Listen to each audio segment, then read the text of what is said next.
doing? You remember her face, her energy, and her brash commentary. Wendy Williams is undoubtedly the queen of no-nonsense media. But after a failed marriage, mounting health problems, she has had to give up her on-air seat in the big purple chair. The Griot sat down with the filmmakers to talk about the premiere and the buzz heard all across the country. I'd love to get the backstory on how it came to be. Well, it really came to be out of our first project, with Wendy, her Lifetime documentary, Wendy Williams, What a Mess, her title, by the way, that she chose. And this documentary was initially going to be part two, of that documentary. It would kind of pick Wendy up from where we left her and tell the story towards the end of her show and document her journey back. As we began filming, it gradually became apparent, that wasn't really going to be the story and that another story revealed itself. Why? And that was more about Wendy and the state of her care and her health and her family's, dislocation from her life and what that was doing to her. Was there any thought or conversation around maybe we shouldn't tell this story? Of course, every day there were those conversations. Should we film today? Should we not film today? This documentary really ultimately captured a time in Wendy's life between when she was removed from her family's care, when she was down in Miami and brought to New York and left alone kind of in her apartment, in isolation. I miss my family.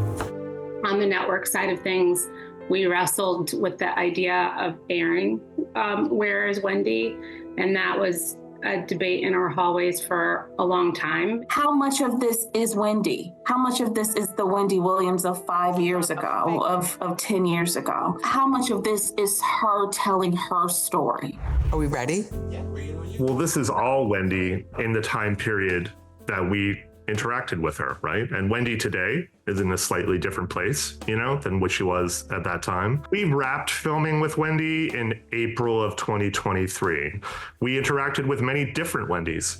There were some days where Wendy was on it and great, and there were days that she was not, but always had a voice, in what we were filming, how we were filming it, when she didn't want to film, all of those things were respected, as well as all the people close to her. So good to see you again, Dad. I know she's very close with her father, sister, some other folks. I know they're not her legal guardians. How much of a say did they have in this? Did they have a say in what ended up on the cutting room floor at all? We worked closely with the family, and it took time, right, to get them, to trust us and tell this story with us. We screened with them and they really supported the story and felt it was truthful. There's profit in this.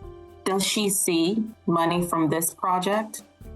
Wendy directly, her guardianship, where does the money go? Well, we can't say where the money goes because we're not privy to her guardianship and how they handle her money, but Wendy was compensated just like she was in the past projects with Lifetime for her participation in it. What do you hope the takeaway is from people watching this?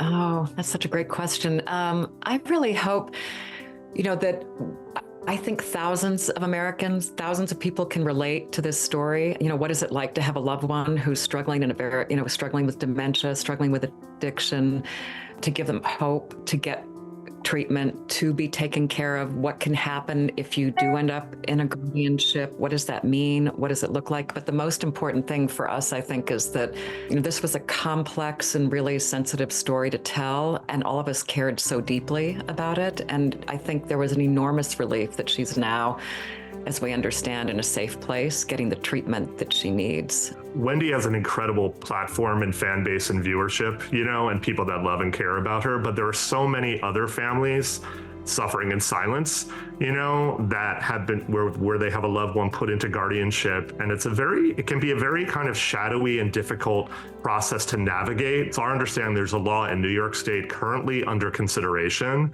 to regulate this type of guardianship and not allow guardians to refuse family visitation. And I just think it's, an incredible coincidence that that law is under consideration right now when Wendy's story is becoming so much a part of our cultural conversation. To watch this interview in its entirety, visit thegrio.com or head on over to our YouTube channel.